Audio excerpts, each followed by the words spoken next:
नमस्कार दोस्तों। तो अगर आप आईटीआई के छात्र हैं, अपनी सीबीटी की परीक्षा को लेकर के परेशान हैं, आपको समझ में नहीं आ रहा कैसे तैयारी करना है, तो ये वीडियो आपके लिए काफ़ी इंपॉर्टेंट होने जा रहा है, क्योंकि इस पर्टिकुलर टॉपिक से 3 से 4 क्वेश्चन पूछे जाएंगे। टॉपिक का नाम है चुंबकत्व और संघनित्र।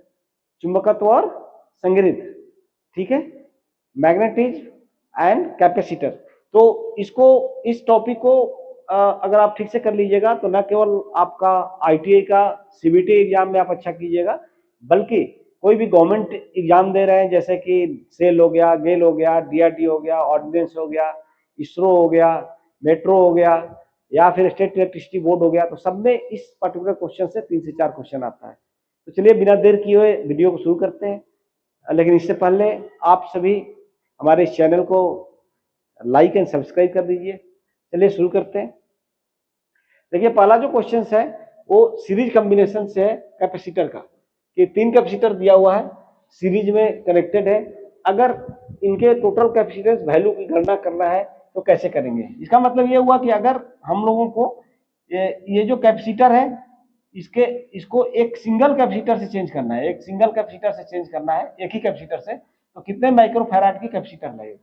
तो अगर ये रेजिस्टेंस रहता तो हम लोग सीधा जोड़ देते हैं, लेकिन कैपेसिटर है, तो इसलिए हम लोग फॉर्मूला लगाएंगे 1/c = 1/c1 + 1/c2 + 1/c3। 3 है ना, इसको सपोज करो c1 है, c2 है, c3 है, तो ये हो जाएगा 1/30 + 1/10 + 1/30। ये हो गया 1 + 3 + 1/30, 5/30, 1/6। तो 1/c = 1/6, इससे क्या मिलेगा, c = 6। तो ये जो 6 माइक्रोफैराड है ये आंसर होगा। क्लियर। और अगर ये पैरेलल में रहेगा तब हम लोग क्या करेंगे, स्ट्रेट वाइज जोड़ देंगे। रेजिस्टेंस में उल्टा होता था, ध्यान रखिएगा। प्रतिरोध अगर सीरीज में रहता तो सीधा जोड़ देते, लेकिन यहाँ पे रेजिस्टेंस कैपेसिटर अगर पैरेलल में होगा तब सीधा जोड़ेंगे, अगर सीरीज में है तो इस तरह से निकालेंगे। ठीक है। नेक्स्ट क्वेश्चन है, what is the unit of capacitance. संधारिता की इकाई क्या है। जो कैपेसिटेंस है उसकी इकाई क्या है, यूनिट क्या है। यूनिट का मतलब किस चीज से नापते हैं। तो आप जो फैन का कैपेसिटर लगा हुआ है उस पर आप देखिएगा, या फिर दुकान पे जाते हैं तो आप बोलते हैं कि इतने माइक्रोफैराड की कैपेसिटर दे दो, तो यूनिट क्या है, फैराड है। महो आपको पता है, रेजिस्टेंस ओम होता है। महो किसका होता है, कंडक्टेंस का होता है। कंडक्टेंस हिंदी में क्या बोलते हैं, चालकता। और हेनरी किसका है, इंडक्टर का होता है। इंडक्टर का होता है कुंडली। प्रेरक का तो होता है, थोड़ा हिंदी में प्रॉब्लम है मुझे। कूलम चार्ज का होता है, जो चार्ज है ना, इलेक्ट्रिक चार्ज, उसका कूलम होता है। और फैराड किसका है, कैपेसिटेंस का यूनिट है। आगे बढ़ते हैं। अब ये क्वेश्चन है कि एक संघनित्र का धारिता का मान क्या होगा यदि 35 वोल्ट के लिए 0.5 कूलम आवेश की आवश्यकता है। तो ये बोल रहा है कि कैपेसिटेंस वैल्यू C = पूछ रहा है कितना होगा। फॉर्मूला बताया हुआ C = Q/V। यहाँ पे Q दिया हुआ है, Q कितना दिया हुआ है, 0.5 कूलम, और V कितना दिया हुआ है, 35 वोल्ट। हम लोग यहाँ पे वैल्यू रख देंगे 0.5/35, इसको 1/10 कर देंगे, ये हटा देंगे, 7 हो गया, = 1/70। जब हम लोग इसको डिवाइड करेंगे 70 से, ठीक है, तो पहले डेसिमल लेके 0 रखेंगे, फिर 0 रखेंगे, फिर एक बार गया जाएगा 70, 3004 बार जाएगा, तो ये हो जाएगा 0.014 फैराड। सिंपल है, सिंपल सा फॉर्मूला है जो कि आपको याद रखना है, C = Q/V। और ये जब फॉर्मूला याद रहेगा तो थ्योरी में भी पूछेगा और न्यूमेरिकल्स में भी पूछता है। सिंपल न्यूमेरिकल्स देता तो आप कर सकते हैं। ठीक है। याद रखने के लिए बता दो कि Q का मुंह बंद है, जिसका दोनों का मुंह खुला है वो क्या हो जाएगा, Q = CV। मतलब ऐसे क्रॉस मल्टीप्लिकेशन करेंगे तो मुंह खुला है दोनों एक साथ रहेगा, खुला मुंह वाला, और बंद मुंह वाला अकेला रहेगा। जिसका मुंह बंद है वो अकेले रहेगा, खुला मुंह वाला साथ में रहेगा। तो इस तरह से आप भूलिएगा नहीं, याद रखिएगा। ठीक है। नेक्स्ट है, how the value of capacitance can be decreased. जो कैपेसिटर है उसके मान को कम कैसे किया जा सकता है। तो इसके लिए भी फॉर्मूला बताया हुआ है, कि C equal to epsilon 0 A by D. तो ए क्या है, ये क्या है, जो प्लेट्स है, कैपेसिटर का जो प्लेट है उसका एरिया क्या है, प्लेट का एरिया प्लेट एरिया। और डी क्या है, जो दोनों प्लेट के बीच की दूरी, सेपरेशन बिटवीन द प्लेट्स, दोनों प्लेट के बीच की दूरी।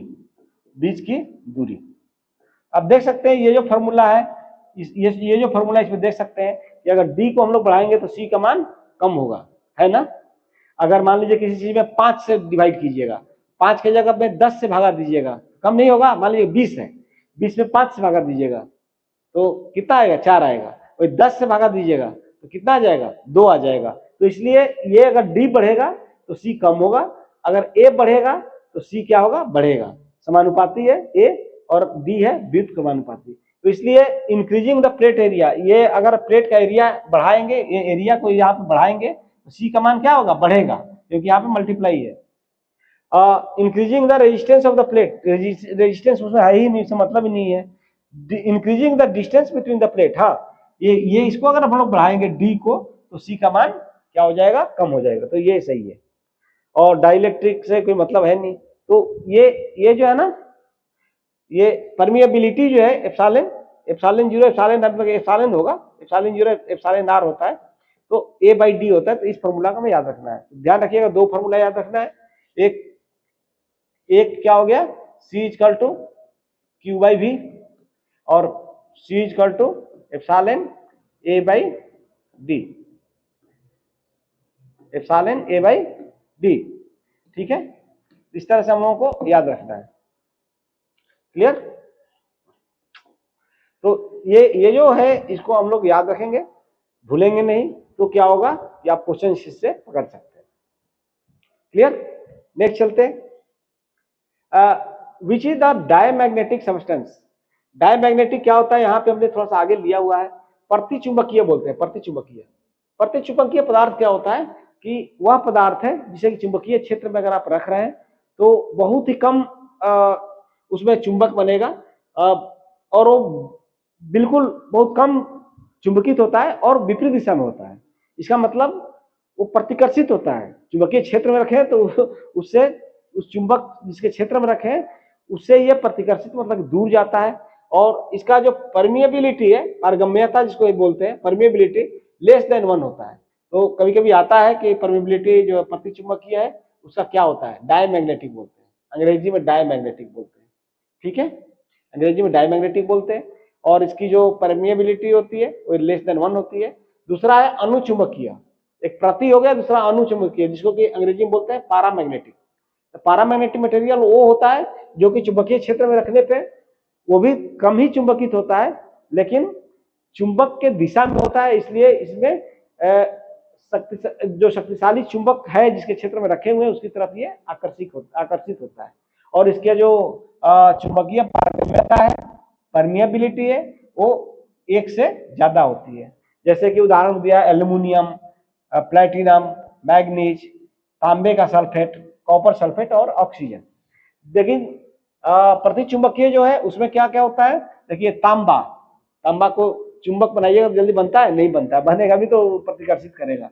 जस्ता, बिस्मथ, चांदी, सोना, हवा, पानी। और तीसरा जो मटेरियल होता है वो होता है लौह चुंबकीय पदार्थ। लौह चुंबकीय पदार्थ क्या होता है, अगर चुंबकीय क्षेत्र में रखिएगा तो उसमें चुंबक का गुण आ जाता है, वो चुंबक बन जाता है, ठीक है। और इसका जो है ये जो चुंबकीय पारगम्यता होता है, परमिएबिलिटी होता है, वो ग्रेटर देन 1 होता है, 1000 तक जाता है, 100 to 1000 तक जाता है, ठीक है। तो जैसे कि लोहा हो गया, चुंबक बनाते हैं ना लोहा से, निकेल हो गया, कोबाल्ट हो गया, और उनकी जो मिक्स धातु है अल्निको वगैरह, अल्निको से चुंबक बनता है। तो इस तरह क्वेश्चन आ जाते हैं कभी कभी, तो आपको ध्यान में रखना होगा। चलिए फिर चलते हैं, पराचुंबकीय की जगह पे ये प्रतिचुंबकीय होगा, यहाँ प्रतिचुंबकीय होगा। तो आपको अगर ये क्वेश्चन आएगा तो ध्यान रखिएगा, प्रतिचुंबकीय पदार्थ कौन सा है। अब देखिए इसमें प्रतिचुंबकीय डायमैग्नेटिक पूछ रहा है, डायमैग्नेटिक प्रतिचुंबकीय, एयर भी है, ये जल भी है, और ये जो प्लेटिनम है ना वो क्या है, डाई के बाद दूसरा क्या था, डाई के बाद पैरामैग्नेटिक, अनुचुंबकीय। ठीक है, तो ये जो है ना पैरामैग्नेटिक हो गया, पैरामैग्नेटिक, अनुचुंबकीय, अनुचुंबकीय। और ये कौन सा हो गया, प्रतिचुंबकीय। इसका क्वेश्चन आता है बहुत सारा, ये भी हो गया प्रतिचुंबकीय। और ये कौन सा हो गया, इस्पात, ये लौह चुंबकीय हो गया, लौह चुंबकीय। ठीक है, आप देख सकते हैं नीचे जो है ना लौह चुंबकीय पदार्थ होता है, फेरोमैग्नेटिक, जिसको अंग्रेजी में बोलते हैं, इसको बोलते हैं फेरोमैग्नेटिक, फेरोमैग्नेटिक। तो ये बहुत इंपॉर्टेंट है भाई, बहुत काफी क्वेश्चन आता है कंपटीशन में। ये हो गया डायमैग्नेटिक। ठीक है, और ये हो गया पैरामैग्नेटिक, अनुचुंबकीय। और फिर ये भी क्या हो गया, डायमैग्नेटिक हो गया। तो अब इसमें से मुझे लग रहा है क्वेश्चन सी गलत पूछा है। अगर यहाँ पे ये दे देता कि यहाँ पे पूछ देता कि फेरोमैग्नेटिक क्या है, सॉरी पैरामैग्नेटिक क्या है, तो प्लेटिनम लिख देते। लेकिन यहाँ पूछ रहा है डायमैग्नेटिक सब्सटेंस, तो इसमें से एक आंसर सही नहीं है। डायमैग्नेटिक ये भी है और ये भी है, वाटर भी है और एयर भी है। ठीक है, जबकि प्लैटिनम, जी हाँ याद रखना पड़ेगा, बिना याद रखे नहीं होगा। ठीक है, नेक्स्ट चलते हैं। कौन सा कारक विद्युत चुंबकीय की ध्रुवीयता को प्रभावित करता है? Polarity of the electromagnet. Polarity का मतलब होता है ना, पोलैरिटी में इधर एन है और इधर एस है, होता है ना, साउथ पोल नॉर्थ पोल होता है ना। बोलते हैं ना कि चुंबक को जब धागे से लटका देते हैं तो नॉर्थ की तरफ जो एलाइन होता है, जो उत्तर की दिशा में जाता है, उसको उत्तर पोल बोलते हैं, नॉर्थ पोल बोलते हैं। साउथ की तरफ जो एलाइन होता है, जब लटका के छोड़ दीजिएगा तो एक जगह वो स्थिर होगा ना, तो एक नॉर्थ की तरफ स्थिर होगा, दूसरा साउथ की तरफ स्थिर होगा। तो यही मैग्नेटिक कंपास होता है। और इसी को चुंबक को ही यूज कर करके जो जहाज वगैरह में ऊपर जाते हैं ना पायलट्स, या फिर एयरक्राफ्ट वगैरह उड़ता है जहाँ की धरती नहीं दिखाई देती, वहां पे चुंबक को ही यूज करते हैं। ठीक है, तो ये हो गया। नेक्स्ट है ध्रुवीयता कौन प्रभावित करता है? Length of the coil. दूसरा डायरेक्शन ऑफ द दिशा। लेंथ ऑफ क्वाइल से मतलब नहीं है, लेंथ ऑफ द क्वाइल कितना भी रहेगा उससे थोड़ा ना मैग्नेट का होगा कि किस उसके पोल कौन सा है, नॉर्थ पोल कौन बन रहा है, साउथ पोल कौन बन रहा है। तो ये डायरेक्शन ऑफ करंट जो है ना, डायरेक्शन ऑफ करंट, ये सही है। धारा की दिशा जो होता है वो बताता है कि नॉर्थ पोल कौन सा बनेगा, साउथ पोल कौन सा बनेगा। तो जिधर इंटर करता है धारा वो नॉर्थ पोल बनता है, जिधर से निकलता है वो साउथ पोल बन जाता है। स्ट्रेंथ ऑफ द करंट से मतलब नहीं है, इससे स्ट्रेंथ ऑफ द करंट में धारा की शक्ति जो है उसे यह पता चलेगा कि कितना चुंबकत्व बन रहा है। और strength of the magnetic field, इससे भी पता चलेगा कितना चुंबक बन रहा है। लेकिन जो ध्रुवीयता है, जो पूछ रहा है पोलैरिटी पूछ रहा है, पोलैरिटी उसको कौन प्रभावित करेगा? तो डायरेक्शन, करंट की डायरेक्शन प्रभावित करेगा। क्लियर? तो फ्लेमिंग्स लेफ्ट हैंड रूल जो होता है ना, तो उसको हम लोग यूज करते हैं कि भाई धारा की दिशा क्या होगी और चुंबकीय क्षेत्र की दिशा क्या होगी, तो घूर्णन की दिशा क्या होगी। ठीक है, जिसको कि हम लोग मोटर्स में यूज करते हैं। नेक्स्ट है what is the unit of magnetomotive force. चुंबकीय वाहक बल क्या होता है? तो हम लोगों ने पहले पढ़ा है इलेक्ट्रिसिटी में EMF, electromotive force. Electromotive force क्या होता है? एक प्रेशर होता था, एक दबाव है जो कि विद्युत धारा को प्रवाहित करने के लिए प्रेशर डालता है। ईएमएफ क्या है? एक प्रेशर है जो कि विद्युत धारा पर डालता है जिससे कि उसमें जो इलेक्ट्रॉन्स हैं कंडक्टर में वो क्या होते हैं, वो चलना शुरू कर देते हैं, प्रवाहित होना शुरू कर देते हैं अगर सर्किट कंप्लीट हो तो। उसी तरह से चुंबक के क्षेत्र में एमएमएफ क्या है? ये मैग्नेटिक प्रेशर है जो कि जो चुंबकीय क्षेत्र है या फ्लक्स लाइन ऑफ फोर्स जो है उसको बनने का ये कारण बनता है, इसके चलते मैग्नेटिक फ्लक्स बनता है। ठीक है, तो MMF is the magnetic pressure और force that sets up drives magnetic flux, magnetic line of force through a magnetic core. तो मैग्नेटिक कोर में जो मैग्नेटिक फ्लक्स बनता है वो किसके चलते बनता है? एमएमएफ के चलते बनता है। तो एमएमएफ कब जब ज्यादा फ्लक्स बनेगा? जब नंबर ऑफ टर्न्स ज्यादा हो। फ्लक्स कब ज्यादा बनेगा? जब नंबर ऑफ टर्न्स ज्यादा होगा, इसका मतलब एन ज्यादा होगा, और इससे बहने वाली धारा आई भी अगर ज्यादा होगा तब भी क्या होगा, तुम्हारा आपका फ्लक्स जो है ना, फ्लक्स जो है वो ज्यादा बनेगा, चुंबक ज्यादा बनेगा।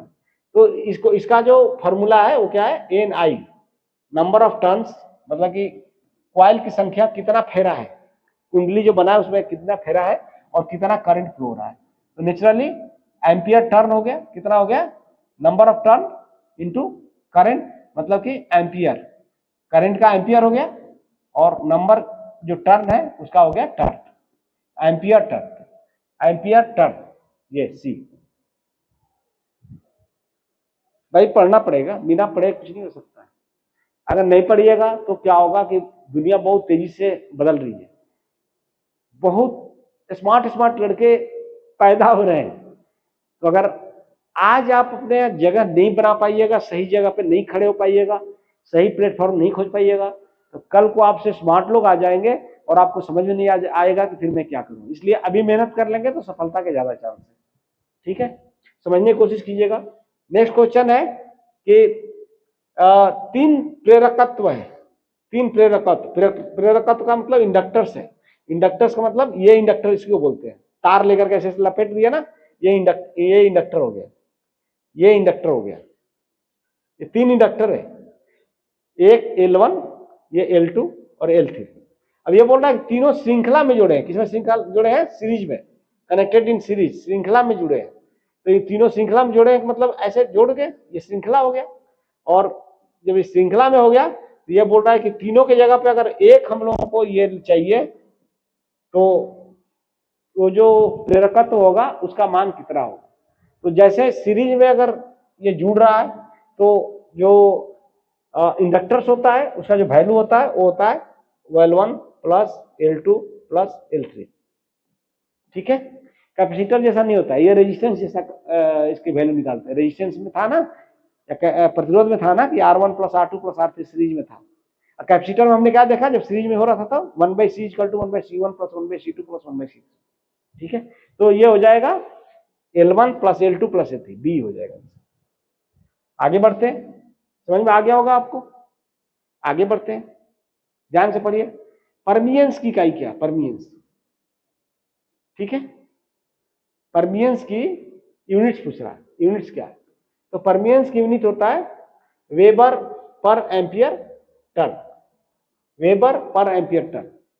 परमियंस है क्या, तो जो जैसे कि इसमें इलेक्ट्रिसिटी में हम लोगों ने पढ़ा है, इलेक्ट्रिसिटी जो है उसमें हम लोगों ने पढ़ा है क्या, रेजिस्टेंस, प्रतिरोध पढ़ा है। तो प्रतिरोध के एनालॉगस सेम मैग्नेट की अगर बात करेंगे तो रिलक्टेंस होता है। इलेक्ट्रिसिटी में क्या होता है, रेजिस्टेंस, और मैग्नेट रेजिस्टेंस या फिर हिंदी में बोलते हैं प्रतिरोध। ठीक है, और इसमें क्या होता है, रिलक्टेंस होता है। और कंडक्टेंस जो होता है, कंडक्टेंस मतलब चालकता। इलेक्ट्रिसिटी में कंडक्टेंस होता है, कितना चालकता है। तो मैग्नेट में क्या होता है, ये होता है परमियंस। ठीक है, परमियंस का मतलब हो गया कि उस पदार्थ से कितना मैग्नेटिक जो मैग्नेटिक फ्लक्स है वो कितना पास कर रहा है या कितना लिंक हो रहा है, ये क्या बताता है, ये परमियंस बताता है। थोड़ा सा देख लें, आगे दिया हुआ है। परमियंस क्या है, चुंबकीय परिपथ का वह गुण है जो चुंबकीय फ्लक्स के स्थापित होने में सहायता प्रदान करता है। ठीक है, यह विद्युत परिपथ के कंडक्टेंस के बिल्कुल समान है, एनालॉगस होता है। ठीक है, तो ये रिलक्टेंस और परमियंस दोनों क्या होता है, एक दूसरे के उल्टा होता है। ठीक है, तो reluctance R equal to 1/P होता है। ठीक है, तो ये जो है इसका जो यूनिट होगा वो क्या होगा, वेबर एम्पियर टर्न। बोल रहा है ना कि जो फ्लक्स है उसको सेट करने में कैसे सेट करता है, उसमें हेल्प करता है। तो ये होता है NI होता है, और ये क्या होता है, परमियंस होता है, परमियंस। ठीक है, तो इसलिए इसका हो गया वेबर एम्पियर टर्न। अच्छी तरह से सबसे पहले मैग्नेट देखिए, मैग्नेट पढ़िए, चैप्टर की टॉपिक जो है मैग्नेट को देखिए तो और क्लियर होगा और समझ में आएगा। ठीक है, नेक्स्ट है प्रणालिका कुंडली में चुंबकीय क्षेत्र की दिशा खोजने के लिए कौन सा नियम लागू होता है। तो ये आया हुआ है, आईटीआई में बहुत बार आया हुआ है। तो ये बोल रहा है डायरेक्शन मैग्नेटिक फील्ड का सोलेनोइड कॉइल में, ये जो कॉइल है सोलेनोइड कॉइल है, इसमें मैग्नेटिक फील्ड का ये करंट का डायरेक्शन है, और मैग्नेटिक फील्ड का डायरेक्शन अगर आपको फाइंड आउट करना है, किसका मैग्नेटिक फील्ड का डायरेक्शन, दिशा अगर आपको खोजना है मैग्नेटिक फील्ड का, तो इसमें से कौन सा नियम यूज करते हैं, तो दाहिने हाथ की हथेली का नियम, दाहिने हाथ की हथेली का नियम यूज करते हैं चुंबकीय क्षेत्र की दिशा खोजने के लिए। ठीक है, कॉर्कस्क्रू रूल्स भी है। ठीक है, तो कॉर्कस्क्रू रूल में यह है कि अगर हम लोग पेज की दिशा में बढ़ाते हैं तो जो सर्कुलर मैग्नेटिक फील्ड बनता है वो किस तरह से बनेगा, कॉर्कस्क्रू रूल से पता होता है। फ्लेमिंग लेफ्ट हैंड रूल और फ्लेमिंग्स राइट हैंड रूल, ये Fleming's right hand rule generator में यूज होता है, और जनरेटर में यूज होता है, जो जनरेटर होता है इलेक्ट्रिकल जनरेटर, और ये मोटर्स में यूज होता है। तो जनरेटर में ये बताता है कि भाई करंट की दिशा जो है, अगर हम लोग चुंबकीय क्षेत्र की दिशा पता है, जो घूमता है, जो इंजन घुमाता है ना उसको, रोटर को, तो उसका अगर हमें घूर्णन पता है तो किस दिशा में करंट फ्लो होगा, वो फ्लेमिंग्स राइट हैंड से पता चलता है। बायां हाथ से पता चलता है कि अगर हमने करंट दिया और उसमें मैग्नेट ऑलरेडी है, दोनों इंटरेक्ट करेगा तो किस दिशा में घूमेगा, वो हमें फ्लेमिंग्स के बाएं हाथ से पता चलता है, बाएं हाथ का नियम से पता चलता है। तो बाएं हाथ का नियम किसके लिए होता है, मोटर्स के लिए, बिजली का जो मोटर्स होता है ना उसके लिए। दाहिना फ्लेमिंग से दाहिना हाथ का नियम किसके लिए यूज होता है, जनरेटर्स के लिए। याद रखिएगा, जनरेटर स्टार्ट करना है तो दाहिना हाथ से मारते हैं ना, तो अब हम हमेशा दाहिना हाथ ज्यादा यूज करते हैं, तो आराम से हम लोग हैंडल मार लेते हैं। इसलिए generator Fleming's right hand rule, motors Fleming left hand rule, right. इस क्वेश्चन का सोलेनोइड में मैग्नेटिक फील्ड का दिशा ये करने के लिए आपका कौन सा आंसर होगा, आंसर होगा right hand palm rule, right hand palm rule, याद रखिएगा और एग्जाम में आएगा तो बना दीजिएगा। नेक्स्ट है परमियंस का जो ये होता है वेबर पर एटी होता है, पता है ना, फ्लक्स बाई एटी मैंने बताया था ना, परमियंस का होता है, तो वेबर पर एम्पियर टर्न होता है, और या फिर हेनरी भी बोलते हैं, एच हेनरी। इंडक्टेंस का होता है ना हेनरी, तो परमियंस का भी यूनिट हेनरी ही होता है। ठीक है,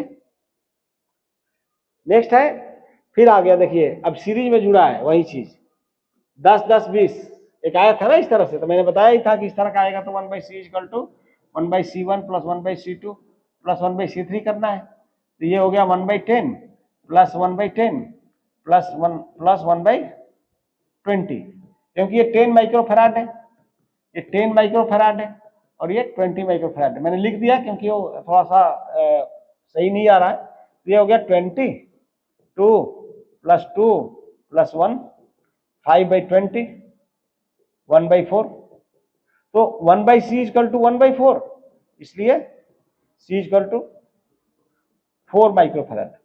देखिए है इसमें, हाँ आंसर है, ये हो गया। आसान है, बहुत ही आसान है। तो 2 क्वेश्चन इसमें कर लिए सीरीज पे। नेक्स्ट है, श्रृंखला में विभिन्न वोल्टेज रेटिंग संधारित्रों को जोड़ने के पहले क्या सावधानी बरतनी चाहिए। अगर आप सीरीज में कैपेसिटर को जोड़ रहे हैं या सीरीज में जोड़ रहे हैं तो हम लोगों को क्या प्रिकॉशन लेना है, क्या सावधानी लेना है। तो देखिए क्या क्या ऑप्शन दिया है, all the capacitor must be same manufacturer, सभी कैपेसिटर एक ही निर्माता के होने चाहिए। कोई जरूरी थोड़ा ना कि एक ही निर्माता का होना चाहिए, नहीं जरूरी है, मतलब जो कैपेसिटर बनाया है वो एक ही कंपनी का बनाया हुआ हो, कोई जरूरी नहीं है। नेक्स्ट है, वोल्टेज ड्रॉप इसकी वोल्टेज रेटिंग से कम होना चाहिए, उसमें जो वोल्टेज ड्रॉप होगा उसमें वोल्टेज रेटिंग से कम होना चाहिए। ठीक है, तो ये भी कुछ ठीक नहीं लग रहा है। नेक्स्ट करते हैं, total capacitors value must be less than lowest value of capacitor. Total capacitor की वैल्यू होगी वो जब सबसे छोटा कैपेसिटर होगा उससे छोटा होगा, तो होगा ही। ठीक है, क्योंकि 1/c equal to 1/c1 plus 1/c2 plus 1/c3 करेंगे तो इससे मान वैल्यू जो निकलेगा सबसे जो छोटा कैपेसिटर होगा ना उससे भी कम आएगा। ये तो कोई बड़ी बात नहीं है, वो तो होगा ही। वोल्टेज समान होना चाहिए, प्रत्येक संक्रियता का ब्रेकडाउन वोल्टेज नहीं, दोनों सबका ब्रेकडाउन समान होगा ये भी जरूरी नहीं है, ये भी जरूरी नहीं है। वोल्टेज ड्रॉप वोल्टेज रेटिंग से कम होना चाहिए, इसकी जो वोल्टेज रेटिंग है उससे इसमें जो वोल्टेज ड्रॉप है वो कम होना चाहिए। तो इस आंसर क्या होगा, बी। इसमें जो वोल्टेज रेटिंग हुआ ना, मान लीजिए कि ये 20 वोल्ट के लिए रेटिंग है लेकिन जो ड्रॉप एक्चुअली होगा वो 20 वोल्ट से कम होगा। ठीक है, तो वोल्टेज ड्रॉप इसकी वोल्टेज रेटिंग से कम होना चाहिए। नेक्स्ट आगे बढ़ते देखते हैं कौन सी पदार्थ अनुचुंबकीय है, पारामैग्नेटिक। पारामैग्नेटिक पूछ रहा है कौन सा है। ठीक है, तो तांबा डायमैग्नेटिक है, डायमैग्नेटिक है। ठीक है, ग्रेफाइट, ग्रेफाइट क्या है, यह भी डायमैग्नेटिक है। ठीक है, क्लीट वायरिंग होगा नहीं, तो क्या बच रहा है, बिस्मथ। तो यहाँ पे हमने बताया था आपको कि यहाँ पे मैंने बताया था ना, ये देखिए बिस्मथ जो होता है वो भी क्या है, डायमैग्नेटिक है, प्रतिचुंबकीय है। और पूछ क्या रहा है, अनुचुंबकीय। तो आप देख सकते हैं अनुचुंबकीय कौन कौन से, aluminium, platinum, manganese, copper sulphate और ऑक्सीजन। तो ये है, लेकिन यहाँ पे क्या है कि जो पूछ रहा है उसमें ये भी क्या है, डायमैग्नेटिक है। तो ये जो इस पर्टिकुलर जो सेट दिया हुआ है निमी पैटर्न का है, उसमें इन सब जो क्वेश्चन जो भी पूछा हुआ अभी तक जो मैं देख रहा हूं, उसमें कहीं ना कहीं चॉइस में दिक्कत है। अब पूछ रहा है कि पारामैग्नेटिक सब्सटेंस कम है, कौन सी है, इसमें कुछ दिया ही नहीं है। ये नेक्स्ट क्लीट वायरिंग है, क्लीट वायरिंग से थोड़ा ना पारामैग्नेटिक हो। ठीक है, तो इसको हम लोग कौन सा डालेंगे, अगर कुछ दिया रहता तो ठीक है। मान लीजिए अगर इसे क्लीट वायरिंग की जगह पर कॉपर सल्फेट रहता है, कॉपर सल्फेट, तो हम लोग इसको बोलते हैं कि ये सही है। ऑक्सीजन रहता तो बोलते हैं कि सही है। ठीक है, आगे बढ़ते हैं। What is the part mark X in the BH curve. ये बीएच कर्व इसको बोलते हैं। ये कर्व काफी फेमस है, काफी जगह पे आता है, और आपके एग्जाम में, आईटीआई के एग्जाम में 4 से 5 बार पूछा है। तो जब 4-5 बार पूछा है तो नेचुरली सबके चांस है कि आपके एग्जाम में भी आ सकता है। इस कर्व को बोलते हैं बीएच कर्व। क्या बोलते हैं, बी और एच कर्व। बी और एच के बीच में खींचा गया है। बी क्या हो गया, फ्लक्स हो गया, फ्लक्स, फ्लक्स डेंसिटी हो गया। और एच क्या हो गया, मैग्नेटाइजिंग फोर्स हो गया। ठीक है, इसका मतलब अगर हम लोग एक इस तरह से मैग्नेट बना रहे हैं और यहाँ पे कोई आयरन लोहे का पीस रखे हैं, और यहाँ पे हम लोग ये बैटरी है, ये बैटरी है, वेरिएबल बैटरी है, और यहाँ से हम लोग करंट जो है ना हमारी फ्लो हो रही है, कम अधिक हम लोग कर रहे हैं, वेरिएबल बैटरी है, वोल्टेज हम लोग दे सकते हैं। तो क्या करेंगे कि जैसे हम लोग जीरो से शुरू कर रहे हैं, तो जैसे जैसे हम लोग करंट बढ़ाते जाएंगे वैसे वैसे क्या होगा, मैग्नेटिक क्षेत्र जो है बी जो है बढ़ते जाएगा। एक पॉइंट पे आकर के, इस पॉइंट पे आकर के ये क्या हो जाएगा, बढ़ेगा नहीं, ये फ्लैट लाइन हो जाएगा। लेकिन जब हम लोग फिर कम करेंगे तो कम करते करते यहां पे आएंगे तो देखेंगे कि इतना मैग्नेट बच जा रहा है। ठीक है, तो इसको बोलते हैं रेसिड्यूल या बचा हुआ मैग्नेटिज्म। जो बचा हुआ मैग्नेटिज्म है ना, अवशेष, अवशेष चुंबकत्व बोलते हैं, यहां से यहां तक। और इसको जीरो करने के लिए ये यहां तक इतना जो है ना उल्टे डायरेक्शन में हम लोगों को क्या करना पड़ता है, जो एच है, ठीक है, उसको लगाना पड़ता है, चुंबकीय बल को लगाना पड़ता है, मैग्नेटाइजिंग फोर्स को लगाना पड़ता है। तो इसलिए यहां से जो एरिया शुरू करते हैं उसको हम लोग बोलते हैं कोएर्सिविटी, कोएर्सिविटी बोलते हैं। और यहाँ पे जो है या इसको बोलते हैं अवशेष चुंबकत्व। ये जो है ना, ये यहां से यहां तक अवशेष चुंबकत्व, क्योंकि इसको जीरो कर दिए फोर्स को। मान लीजिए फोर्स को हम लोग लगाए तो ये करंट जो है फोर्स लगा रहा है इसमें, मैग्नेट बनाने में, मैग्नेट बनना शुरू हुआ। लेकिन जब हम लोग फोर्स हटा के जीरो कर रहे हैं तो उसमें मैग्नेट रह जाता है, अवशेष रह जाता है। अब उसको जीरो करने के लिए हमें और उल्टा साइड में फिर हम लोग को फोर्स लगाना पड़ेगा, मैग्नेटाइजिंग फोर्स लगाना पड़ेगा, तब जाकर के जीरो होता है। तो ये जो लॉस होता है ना, इसको बोलते हैं हिस्टेरेसिस लॉस, हिस्टेरेसिस लॉस।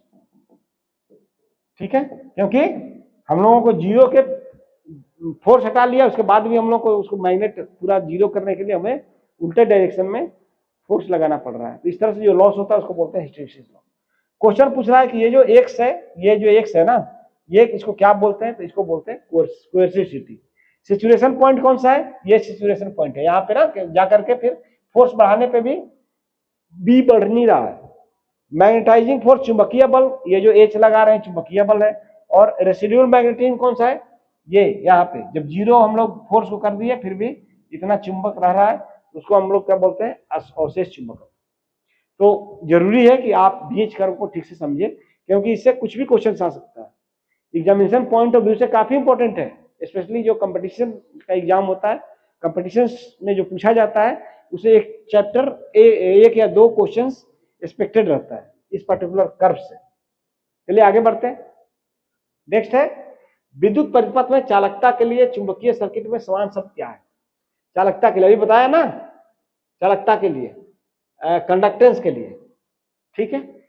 परमियंस, परमियंस बताया था ना, परमियंस ये क्या है, चालकता। चालकता जो उसमें रहता है क्या बोलते हैं, इलेक्ट्रिसिटी में चालकता होता है, मैग्नेटिज्म में परमियंस बोलते हैं, तो ये हो जाएगा परमियंस।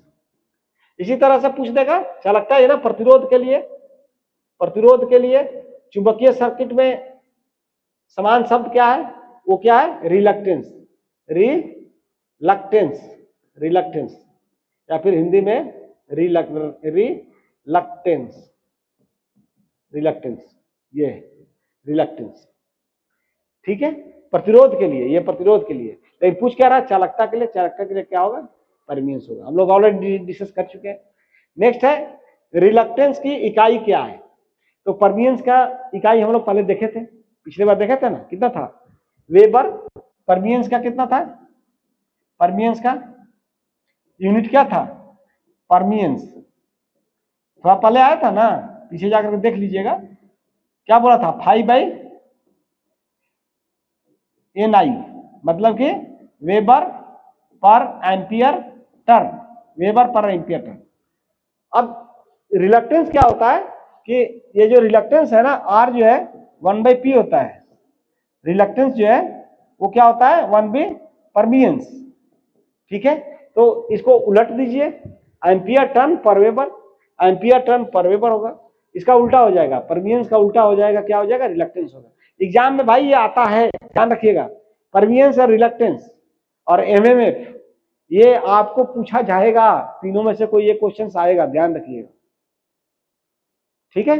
अच्छी तरह से ध्यान देकर पढ़ लीजिएगा, एम्पियर टर्न्स पर वेबर, किसका, रिलक्टेंस का, और परमियंस का क्या होगा, इसका उल्टा, वेबर पर एम्पियर टर्न्स, या फिर इसको इनवर्स हेनरी भी बोलते हैं, क्या बोलते हैं, हेनरी भी बोलते हैं, इनवर्स हेनरी, हेनरी 1/H या H-1, या इनवर्स हेनरी भी बोलते हैं, इनवर्स हेनरी, ठीक है।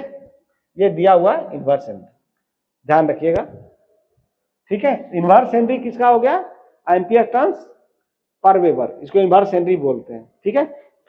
जो परमियंस है उसका क्या होता है यूनिट्स, वेबर पर ampere turns, weber by ampere turns, weber पर एम्पियर टर्न्स, या फिर हेनरी होता है, हेनरी या फिर वेबर पर एम्पियर टर्न्स, किसका, परमियंस का। रिलक्टेंस का क्या होगा, परमियंस का उल्टा होगा, एम्पियर टर्न्स पर वेबर, या 1/H या हेनरी इनवर्स। आगे बढ़ते हैं। नेक्स्ट है यदि Q विद्युत आवेश है और V वोल्टेज है तो संग्रहित C का सभी अभी मैं बोला, बताया आपको, बताया था ना शुरू में, C = Q/V, आपको बताया ना कि Q जो है उसका मुंह बंद है और C और V दोनों का मुंह खुला है, ये दोनों एक साथ है, अब मुंह बंद वाला अकेला है, ठीक है। तो ये जहां पे भी होगा वहां पे कर दीजिए, C = Q/V, ये आंसर हो। कोई दिक्कत, कोई परेशानी, भाई पढ़ना पड़ेगा, नहीं पढ़ोगे तो बताया ना कि बहुत फास्ट चेंजेज हो रहा है। और दिक्कत क्या होती है कि आप लोग रिवीजन नहीं करते हैं, एक बार पढ़ लिए एग्जाम में हम लिख देंगे, लेकिन भाई इस तरह से नहीं होता है। जब तक बेटे आप लोग अच्छी तरह से नहीं पढ़िएगा, इसको बार बार नहीं पढ़िएगा, याद नहीं रहता है, हम भी भूल जाते हैं कभी कभी, हमें भी रेफर करना पड़ता है, फिर तो आपके लिए नया है कि जितनी बार पढ़ सकते हैं पढ़िए, जितनी बार वीडियो देख सकते हैं देखिए। और हमारा जो ऐप है अंबे ग्लोबल एकेडमी, आप डाउनलोड कर सकते हैं, अंबे ग्लोबल एकेडमी, या गूगल प्ले स्टोर से आप डाउनलोड करके उसमें पास सीबीटी एक कोर्स है, पास CVT 1, CVT इलेक्ट्रीशियन और फिटर दोनों के लिए है। तो उसमें हमने मॉक टेस्ट दिया हुआ है, चैप्टर वाइज टेस्ट दिया हुआ है। तो इस वीडियो को देख करके उस चैप्टर को बना लिए, इस वीडियो को देख करके चैप्टर वाइज टेस्ट दे लीजिए, आपकी प्रॉब्लम सॉल्व हो जाएगी। आपको पता भी चल जाएगा कि मैं कितना रिकलेक्ट कर पा रहा हूँ। देखने से तो लगता है कि सब बना देते हैं। चलिए आगे बढ़ते हैं। आप एक विद्युत चुंबक की खींचने की ताकत कैसे बढ़ा सकते हैं? अब चुंबक का जो ताकत है ना, खींचता है ना अपनी तरफ, तो उसकी ताकत कैसे बढ़ा सकते हैं चुंबक की? ठीक है, pulling strength of an electromagnet को कैसे हम लोग इंक्रीज कर सकते हैं, चुंबक की ताकत को कैसे बढ़ा सकते हैं कि अपनी तरफ ज्यादा खींचे? तो इंक्रीज द फील्ड इंटेंसिटी, ये सही लग रहा है। फील्ड इंटेंसिटी बढ़ेगा तो क्या होगा, चुंबक अपनी तरफ खींचेगा। Reduce the current in the coil, इसे चुंबक नहीं बढ़ेगा, फ्लक्स ही कम हो जाएगा तो चुंबक कैसे खींचेगा ज्यादा। Reduce the number of turns, ये भी नहीं होगा, जितना ही टर्न होगा उतना ही चुंबक ज्यादा बनता है। नेक्स्ट है increase the BH curve, BH curve का ये करने से क्या फायदा? ये आंसर क्या है, सही है भाई मेरे, ये आया हुआ है। ठीक है, आप छोड़ नहीं सकते हैं, स्ट्राइक करना पड़ेगा बार बार। ये वीडियो देखने के बाद में आपको जरूरत है कि आप सारे प्रश्नों को करें, खुद से करें। और मैंने बताया इन प्रश्नों को करने के लिए ऐप है, प्रॉपर एक ऐप है, गूगल प्ले स्टोर से आप डाउनलोड कर करके उसमें आप सॉल्व कर सकते हैं। ठीक है, नेक्स्ट देखिए, which defines the flux density is always lagging behind the magnetic force। तो हमने BH कर्व अभी देखा था ना, ये BH कर्व देखा था, ये B था और ये H था। तो हमने देखा था कि यहां से शुरू करके यहां गया है, फिर ऐसे आया है, फिर ऐसे गया है, फिर ऐसे आया है, फिर ऐसे गया।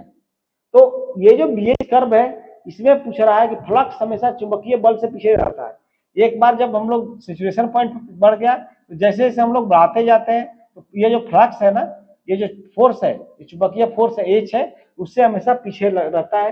तो ये किसको परिभाषित करता है? मैंने बताया था ना, हिस्टेरेसिस प्रोवाइड करता है। हिस्टेरेसिस लॉस बताया था ना, हिस्टेरेसिस लॉस। ठीक है, तो ये आंसर होगा इसका, हिस्टेरेसिस लॉस, हिस्टेरेसिस को बोलते हैं। ठीक है, क्योंकि हमने बताया था कि मैग्नेटिक फोर्स को जीरो कर देंगे तो जो मैग्नेट है इतना मैग्नेट रह ही जाता है, जीरो मैग्नेट नहीं होता है। जबकि शुरू में जब हम मैग्नेट बनाना शुरू किए थे तो मैग्नेटिक फोर्स जैसे जैसे बढ़ा रहे थे वैसे वैसे मैग्नेट बढ़ते जा रहा था। लेकिन सैचुरेशन में पहुंचने के बाद फिर हम जब मैग्नेटाइजिंग फोर्स को जीरो किए तो अवशेष मैग्नेट रह जाता है। ठीक है, और ये पूरा प्रोसेस के चलते जो लॉस होता है उसको हिस्टेरेसिस लॉस बोलते हैं, और इस प्रोसेस को बोलते हैं हिस्टेरेसिस, और इस कर्व को बोलते हैं बीएच कर्व। क्या बोलते हैं? बीएच कर्व, ध्यान रखिए। नेक्स्ट आगे बढ़ते हैं। What is the effect on surrounding metal placed in a magnetic field, चुंबकीय क्षेत्र में रखी गई आसपास की धातु पर क्या प्रभाव पड़ता है? भाई ये चुंबकीय क्षेत्र है, चुंबक है। ठीक है, ये चुंबक है, ये इधर से लाइन ऑफ फ्लक्स निकल रहा है, लाइन ऑफ फ्लक्स निकल रहा है। ठीक है, लाइन ऑफ फ्लक्स निकल रहा है। ठीक है, ये हो गया, ये हो गया, लाइन ऑफ फ्लक्स निकल रहा है, इधर से आ रहा है, इधर जा रहा है, ऐसे ऐसे ऐसे। अब जो है अगर आप इसमें कोई मेटल रख रहे हैं, मेटल अगर रख रहे हैं तो क्या होगा कि इस मेटल में चूंकि चुंबकीय क्षेत्र के कांटेक्ट में, और चुंबकीय क्षेत्र अगर चेंज हो रहा है, बदल रहा है, तो इस मेटल में क्या होगा कि ये इसमें ना इंडक्शन के चलते, जो Faraday law of electromagnetic induction है उसके चलते इसमें क्या होगा कि ईएमएफ इंड्यूस हो जाएगा। ईएमएफ जब इंड्यूस होगा तो इसमें करंट फ्लो होने लगेगा, और करंट ऐसे डायरेक्शन में फ्लो होगा जो कि इस मैग्नेटिक जो चेंज है, फ्लक्स चेंज है, उसका विरोध करेगा। तो इस तरह से जो लॉस होता है उसको बोलते हैं एडी करंट। इस तरह से जो करंट होता है उसको क्या बोलते हैं? एडी करंट या भंवर धारा कहते हैं। ठीक है, हिस्टेरेसिस आप समझ गए हैं। अब नेक्स्ट है स्किन इफेक्ट। किसको कहते हैं? स्किन इफेक्ट कहते हैं कि ये जो तार है ना आपका तांबे का, देख रहे हैं ना, तांबे आजकल तार को बहुत पतला पतला स्ट्रैंडेड बना देता है, एक तार नहीं दे रहा है, बहुत सारा पतला पतला पतला पतला तार दे रहा है। इसका क्या कारण है?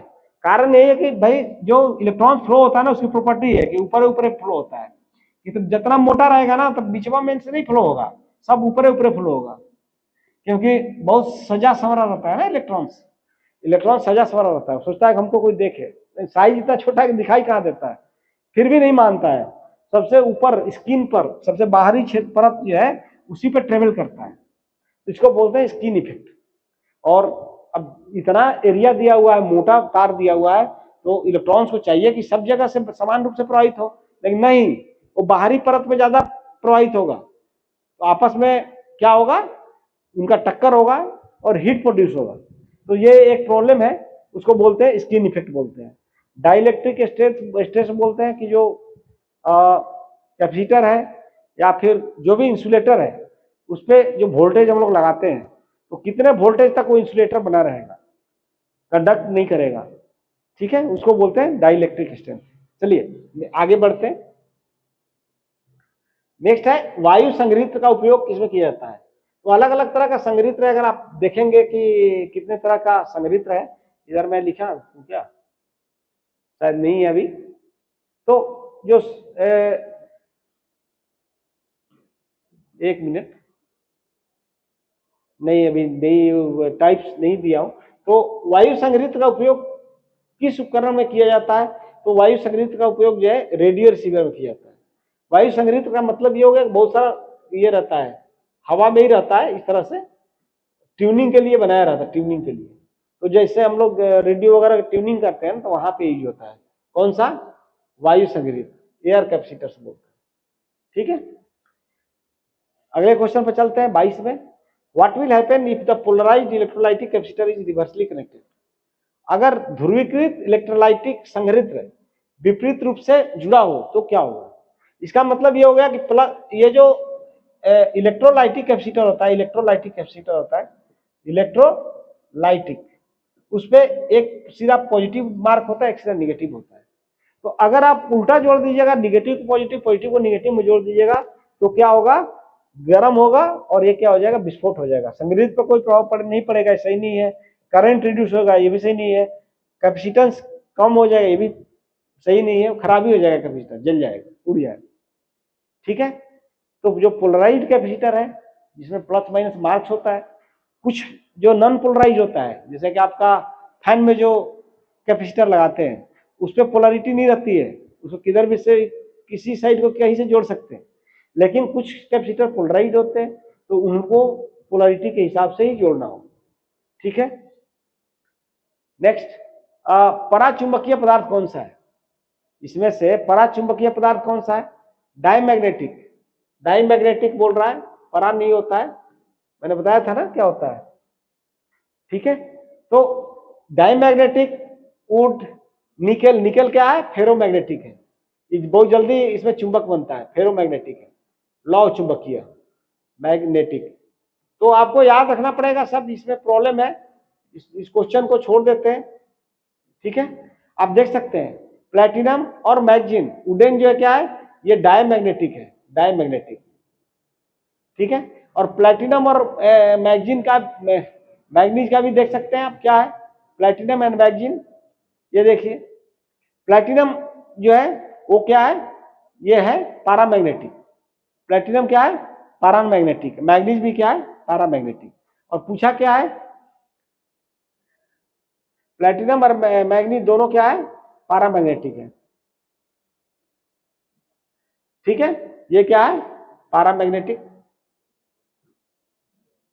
और ये भी क्या है, पैरामैग्नेटिक, पैरामैग्नेटिक।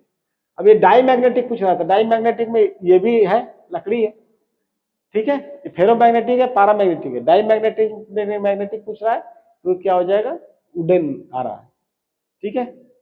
नेक्स्ट है ये फ्लक्स डेंसिटी है, फ्लक्स डेंसिटी यूनिट, जैसे फ्लक्स है, इस सारे एरिया में फ्लक्स है, ये लाइन ऑफ फोर्स है, आपका फ्लक्स है। तो इसकी जो डेंसिटी है, घनत्व है, वो क्या होता है, वो उसको हम लोग कैसे नापते हैं, उसको नापते हैं, उसका यूनिट होता है टेस्ला या weber per meter, weber per meter square, ठीक है। एरिया का मीटर स्क्वायर हो गया, इतना एरिया में इस एरिया को मीटर स्क्वायर हो जाएगा। अब वेबर मतलब कितना फ्लक्स है, तो जितना फ्लक्स है उसमें एरिया से भाग दीजिएगा तो क्या हो जाएगा, घनत्व हो जाएगा, उसको घनत्व ही बोलते हैं, फ्लक्स घनत्व।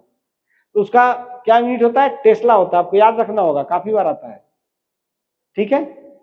वेबर पर मीटर है, अगर मीटर स्क्वायर रहता तो ये भी आंसर सही होता है, लेकिन वेबर पर मीटर है, मीटर स्क्वायर होगा, वेबर पर मीटर स्क्वायर या फिर टेस्ला, दोनों यूनिट है, टेस्ला या फिर वेबर पर मीटर स्क्वायर, आपको याद रखना है। ठीक है, नेक्स्ट चले। देखिए होता है, दिक्कत होती है पढ़ने में, मन नहीं लग रहा होगा आपको देखने में, सोच रहे हैं कैसे याद होगा। दो बार, एक बार, दो बार अगर समय दे करके कुछ दिनों के लिए रील बंद कर दीजिए और पढ़ने पे ध्यान दीजिए, क्योंकि बेटे रील आपका पर्पस सॉल्व करने नहीं है जा रहा है, आपका जो टारगेट है उसमें रील्स कोई योगदान नहीं देने जा रहा है, लेकिन इन क्वेश्चंस को कीजिएगा तो वो बेटे योगदान देगा, आपका सब्जेक्ट ठीक होगा और आपके सिलेक्शन के चांसेस बढ़ेगी। तो एक बार आप सिलेक्ट हो जाइए, उसके बाद देखिए कि जीवन जीने का क्या मजा है।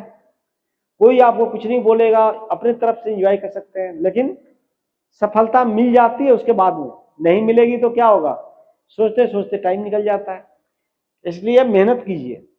नेक्स्ट है, which electrical quantity is directly proportional to eddy current. भंवर धारा जो है ना, भंवर धारा जिसको कि ईडी करंट भी बोलते हैं, एडी करंट बोलते हैं, एडी करंट, वो किसके समानुपाती होता है। आप देख सकते हैं कि ईडी करंट जो होता है उसको पीई एफ स्क्वायर के समानुपाती है, फ्रीक्वेंसी के, और ये टी क्या है, टी जो है वो थिकनेस, जो थिकनेस होता है मेटल की उसके समानुपाती होता है, स्क्वायर के। तो इसमें वोल्टेज के समानुपाती नहीं होता, कहीं वोल्टेज नहीं है देख रहे हैं, और करंट भी नहीं है, फ्रीक्वेंसी है, तो फ्रीक्वेंसी डाल सकते हैं, रेजिस्टेंस भी नहीं है। ये क्या है, ईडी करंट, ईडी करंट, ठीक है। और ये क्या है, this one hysteresis, hysteresis loss जो भी है। तो हिस्टेरेसिस और ईडी करंट दोनों जो है ना, फ्रीक्वेंसी के, हिस्टेरेसिस जो लॉस है फ्रीक्वेंसी के समानुपाती होता है, और ईडी करंट लॉस फ्रीक्वेंसी के स्क्वायर के समानुपाती होता है। यहाँ पे हालांकि केवल फ्रीक्वेंसी लिखा है, तो फ्रीक्वेंसी के वर्ग के समानुपाती होता है, वर्ग, ठीक है। चले आगे बढ़े, आपके जो निमी का पीडीएफ में उसमें इसी तरह से लिखा हुआ है, तो कहीं कहीं मिसप्रिंट है, ठीक करना है उसको। नेक्स्ट है, what is the cause of changing the permeability. अब परमिएबिलिटी क्या होता है, दो कैपेसिटर है, ये दो कैपेसिटर है, दोनों के बीच में जो हम लोग भरते हैं उसको, उस मटेरियल को क्या बोलते हैं, डाई इलेक्ट्रिक बोलते हैं, डाई इलेक्ट्रिक बोलते हैं, डाई इलेक्ट्रिक, डाई इलेक्ट्रिक बोलते हैं, ठीक है। ये जो डाई इलेक्ट्रिक है वो कैसे चेंज होता है, अगर ये जो परमिबिलिटी चेंज कर रहे हैं, ये जो होता है ना, परमिबिलिटी इसी की होती है, जो डाई इलेक्ट्रिक हम लोग डालते हैं, तो उसकी परमिबिलिटी अगर हम लोग चेंज करते हैं तो उसका क्या कारण है, कैसे परमिबिलिटी चेंज होगा। अब देख सकते हैं permeability equal to B by H होता है, एच भी चेंज करेंगे तो परमिबिलिटी चेंज होगा, बी बाई चेंज करेंगे तो परमिबिलिटी चेंज होगी। तो इसमें आप देख सकते हैं बी फ्लक्स डेंसिटी, बी जो है ना, बी भी दिया हुआ है और एच भी दिया हुआ है, फील्ड इंटेंसिटी दोनों दिया हुआ है। लेकिन फील्ड इंटेंसिटी क्या है, बाहरी कारक है, बाहरी कारक है, बाहरी कारक या आउटसाइड, आउटसाइड से इफेक्ट डालता है, ठीक है। अलग से हम लोग क्या करते हैं, बैटरी सोर्स वगैरह लेकर के फिर हम लोग करंट फ्लो करवाते हैं और हम लोग जनरेट करते हैं ये एच, तो इसलिए इसका आंसर होगा magnetic density, flux density, sorry flux density, ठीक है। मैंने ये बता रहा था कि बी और एच दोनों हो रहा है, लेकिन एच चूंकि बाहर से हम लोग लगाते हैं तो जो परिवर्तित होता है परमिबिलिटी कैपेसिटर का, वो डिपेंड करेगा किस पे, बी पे, क्लियर। नेक्स्ट है, किस प्रकार का संघनित्र अंतरिक्ष इलेक्ट्रॉनिक्स के लिए उपयोग किया था। अंतरिक्ष में किस प्रकार का कैपेसिटर को यूज करते हैं, तो ये रेलवे में भी आया हुआ क्वेश्चन है और आपके आईटीआई में भी आया हुआ क्वेश्चन है। तो दो जो कैपेसिटर होता है बहुत ही छोटा होता है, प्लस उनका कैपेसिटेंस वैल्यू बहुत ही ज्यादा होता है। एक तो है ये इलेक्ट्रोलाइटिक टेंटलम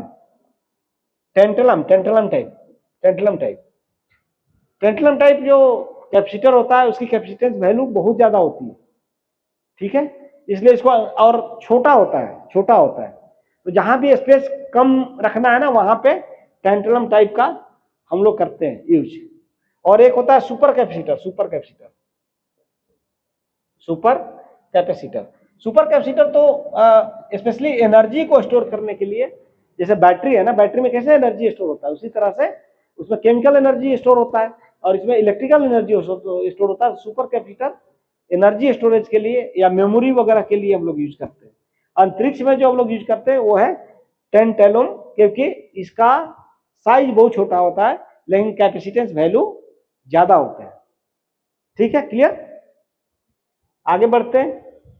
याद रखिएगा, अच्छा क्वेश्चन है। अंतरिक्ष इलेक्ट्रॉनिक्स के लिए कौन सा किस प्रकार का कैपेसिटर को यूज करते हैं? क्लियर? आगे बढ़िए। इलेक्ट्रोलाइटिक संघनित्र का प्रभाव क्या होता है अगर खुला परिपथ दोस्तों? ये बोल रहा है कि अगर ये यहाँ पे है, यहाँ पे हमने बैटरी कनेक्ट कर दिया है लेकिन किसी कारणवश यहाँ पे वायर टूट गया है, वायर टूट गया है, खुला है परिपथ, क्या है यहाँ पे, ये यहाँ पे परिपथ क्या है, खुला है, खुला है। तो कैपेसिटर पे क्या प्रभाव पड़ेगा? कोई प्रभाव नहीं पड़ेगा। अगर ये बैटरी है, ये भी है और ये सी है, कैपेसिटर है, तो कैपेसिटर पे क्या प्रभाव पड़ेगा? करंट ही नहीं फ्लो होगा। तो करंट ही नहीं फ्लो होगा तो क्या प्रभाव पड़ेगा? पोलरिटी नहीं जा रही, दूसरी पोलरिटी निगेटिव कैपेसिटर पर जा ही नहीं रहा है, तो फिर इलेक्ट्रिक जो इंटेंसिटी, इलेक्ट्रिक फील्ड बनता है कैपेसिटर के अंदर डाइलेक्ट्रिक में, वो बनेगा ही नहीं। तो यह कार्य नहीं करेगा, या एक बार में फट जाएगा, लीक हो जाएगा, समान रूप से कार्य करेगा नहीं, ये काम ही नहीं करेगा। फिर कैपेसिटर लगाने कोई मतलब ही नहीं है जो ओपन सर्किट है। आगे देखते हैं। What will be the changes in the value of capacitance if the distance of the plates are decreased in the capacitor? एक यदि संघनित्र में प्लेटों की दूरी कम हो जाती है, ये जो प्लेट है ना, मान लो कि यहाँ पे था, अब इस प्लेट को, ये कैपेसिटर है, अब इस प्लेट को छोटा कर दिए, दूरी कम कर दी है। पहले यहाँ पे ये जो था ना, समझ करो D1 है, अभी जो दूरी हो गई, ये हो गई D2, छोटा हो गई, दूरी कम हो गई, तो क्या प्रभाव पड़ेगा? तो मैंने बताया था आपको, फॉर्मूला बताया था, अगर आप शुरू में ही बताया था, एप्सिलॉन A/D। तो दोनों प्लेट के बीच में अगर दूरी कम कर देंगे तो कैपेसिटेंस का वैल्यू क्या हो जाएगा? अगर D कम हो जाएगा, कैपेसिटेंस का वैल्यू क्या हो जाएगा? बढ़ जाएगा। कैपेसिटेंस का वैल्यू बढ़ नहीं जाएगा? अगर इसमें 2 से भाग दीजिएगा, 4 से भाग दीजिएगा, तो वैल्यू किसमें ज्यादा आएगा? 2 से भाग दीजिएगा तो। अरे मान लीजिए कि A 10 है, 2 से भाग दिए 5 हो जाएगा, ठीक है, और 4 से भाग दीजिएगा, 10 है तो क्या हो जाएगा? 2.5 हो जाएगा। ठीक है, तो संघनित्र में प्लेटों की दूरी अगर कम हो गई, कम हो रही है, तो कैपेसिटेंस की वैल्यू क्या होगी? बढ़ेगी। क्या होगी? बढ़ेगा, इंक्रीज होगा। अगर D कम हो रहा है तो C बढ़ेगा, ठीक है, D अगर बढ़ रहा है तो C घटेगा। क्लियर सी बात है। ये मैं पहले स्टार्टिंग में बताया था कि फॉर्मूला को याद रखना है, क्योंकि देखिए आपको 2 क्वेश्चन आ गए ना इसमें भी। नेक्स्ट है, which property of magnet is illustrated? चुंबक की कौन सी विशेषता दर्शाई गई है? अब एक धागा से बांध दिया है, तो ये हम लोग काम कब करते हैं?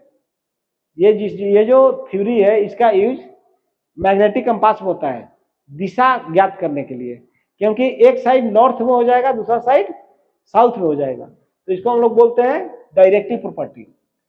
Directive property, north pole north दिशा में चला जाएगा, साउथ पोल साउथ दिशा में अपना स्थिर हो जाएगा। चुंबक से दिशा का ज्ञान करते हैं, पता करते हैं ना कंपास से। आप भी कभी कभी अपना मोबाइल में कंपास आ गया तो मोबाइल में कंपास आप लगाते हो और चेक करते हो किधर कौन सी दिशा है, किधर पूरब है, किधर पश्चिम है, किधर उत्तर है, किधर दक्षिण है, करते हैं ना। ओके, नेक्स्ट है, which is a paramagnetic substance? फिर आया पैरामैग्नेटिक पूछ रहा है, ठीक है। इसमें से ये तो फेरोमैग्नेटिक है, फेरो है, फेरोमैग्नेटिक है, या फिर लौ चुंबकीय पदार्थ है, लौ चुंबकीय पदार्थ, ठीक है। और ये क्या है? डायमैग्नेटिक है, डायमैग्नेटिक है। और ये भी क्या है? कांच भी डायमैग्नेटिक है। और जल क्या है? ये भी डायमैग्नेटिक है। तो इसमें जो है ना, फेरोमैग्नेटिक है ही नहीं, पैरामैग्नेटिक है ही नहीं, पैरामैग्नेटिक पूछ रहा है ही नहीं। तो ये सब चीजें आपको याद रहेगा, तभी आप सही ढंग से कर सकते हैं। नेक्स्ट क्वेश्चन है, चुंबकीकरण की किस विधि का उपयोग वाणिज्यिक उद्देश्य हेतु किया जाता है? वाणिज्यिक उद्देश्य में चुंबक बनाने हेतु, कॉमर्शियली चुंबक बनाना बेचते हैं ना, तो कौन सा विधि यूज करता है? तो इंडक्शन मेथड यूज करते हैं। इंडक्शन मेथड में क्या करते हैं कि ये लोहा ले लेते हैं और ऐसे रहता है, कुंडली रहता है, उसके अंदर में लोहे को डाल देते हैं, ठीक है, मतलब उसको इंसुलेट करके उसमें डाल देते हैं, या फिर वायर इंसुलेट रहता है और यहाँ पे हम लोग करंट जो है ना फ्लो करवाते हैं और इस तरह से हम लोग बनाते हैं। तो ये जो विधि है ना हम लोग चुंबक बनाने के लिए यूज करते हैं। कहाँ पे?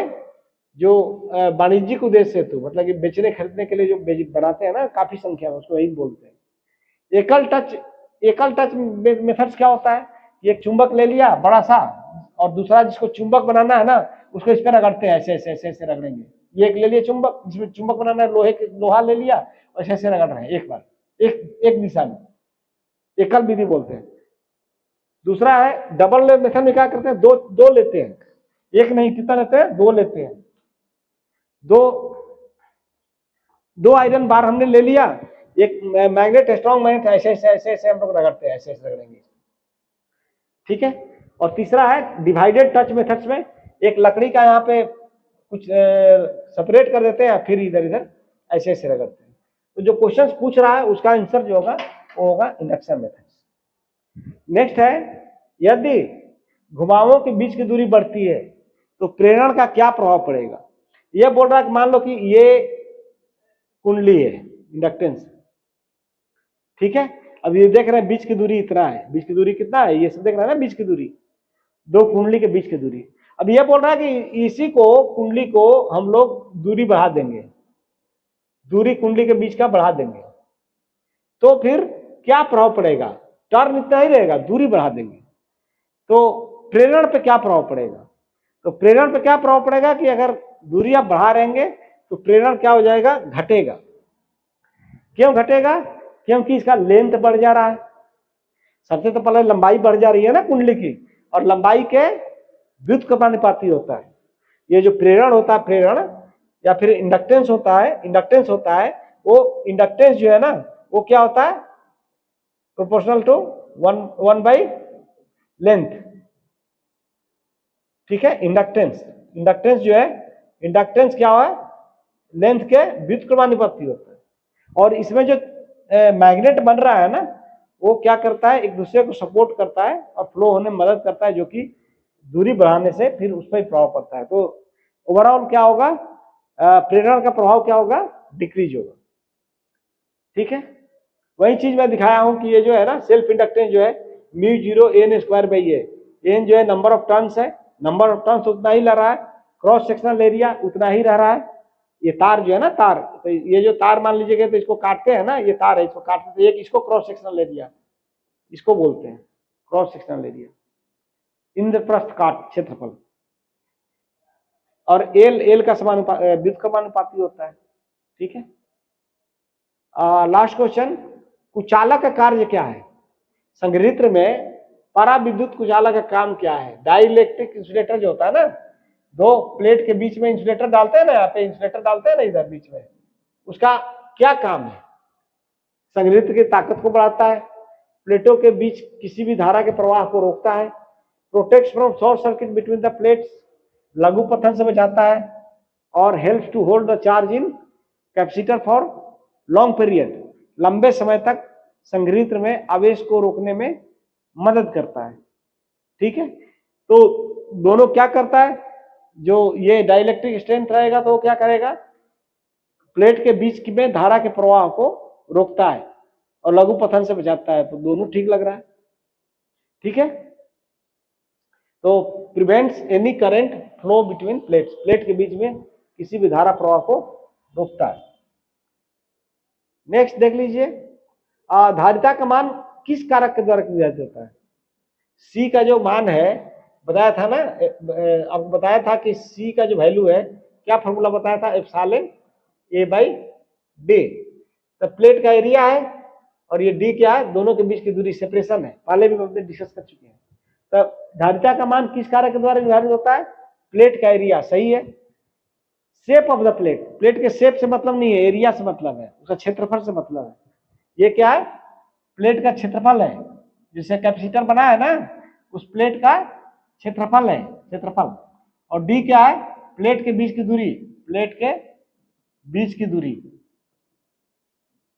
ठीक है। तो ये नहीं होगा, शेप नहीं है, आकार नहीं है, प्लेट का पदार्थ नहीं है, और thickness of the plate, plate की मोटाई, हाँ इस पे भी ये भी धारीकरण निर्भर करता है। दो दो आंसर है इसमें, क्षेत्रफल है और प्लेट का मोटाई है, ठीक है। नेक्स्ट है आरएफ युग्मन सर्किट में किस प्रकार के संगीत का उपयोग होता है? RF coupling, RF coupling, radio frequency coupling जो होता है उसमें किस तरह का कैपेसिटर का हम लोग यूज करते हैं?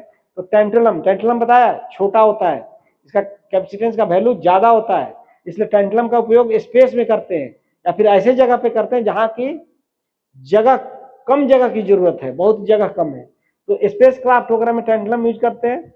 मोनोलिथिक, ये मोनोलिथिक करते हैं, मोनोलिथिक, आरएफ कपलिंग में मोनोलिथिक करते हैं, ठीक है। तो ये सारे आंसर्स दिए हुए और ये इतना ही। इस तरह से जो नीमी पैटर्न पे जो क्वेश्चंस थे 36 37 क्वेश्चंस थे उसको आप लोग कर लीजिए। टाइम ज़्यादा जरूर लगेगा बट ये होगा कि 2 से 3 क्वेश्चंस आप आराम से आ जाएगा और इस तरह से आप क्या होगा, अच्छे नंबरों से पास हो जाएंगे। तो थैंक यू वेरी मच। अगर कोई भी क्वेश्चंस है तो आप कमेंट बॉक्स में कमेंट करें और या फिर हमें डायरेक्टली कांटेक्ट भी कर सकते हैं, ठीक है। www.ambeita.com हमारा वेबसाइट है, ठीक है। और Ambe ITI Chandwa @gmail.com email ID। Thank you very much, thank you.